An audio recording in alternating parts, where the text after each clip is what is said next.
عرض درود و حرمت دوستان نهایت گرامی، به امید خوبیتان.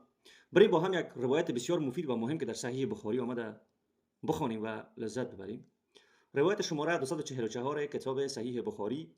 حدثنا أبو النعمان قال حدثنا حماد بن زيد عن غيلان بن جرير عن أبي بردة عن أبيه قال أتيت النبي صلى الله عليه وسلم فوجدته يستن بسواك بيده يقول أع أع يقول أع أع يقول أع أع والسواك في فيه كأنه يتهوع. از ابو برده روایت است که پدرش گفت من نزد رسول الله رفتم و او را در حالتی یافتم که مسواک در دست داشت. خب و چیکار میکرد؟ و دندانها را مسواک میکرد و میگفت اوع اوع. همین پیام حدیث است که حدیث کدام پیام خاص نداره.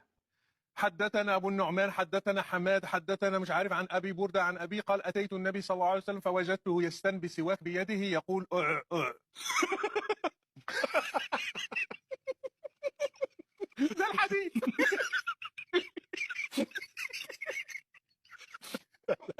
حرام.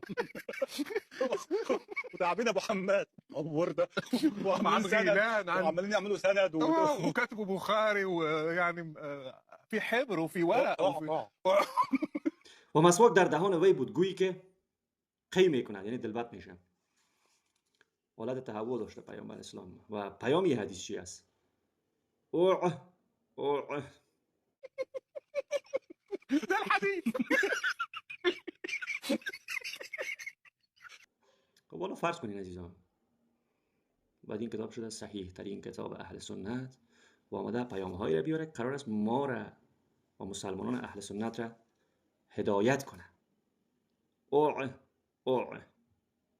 با امید تفکر.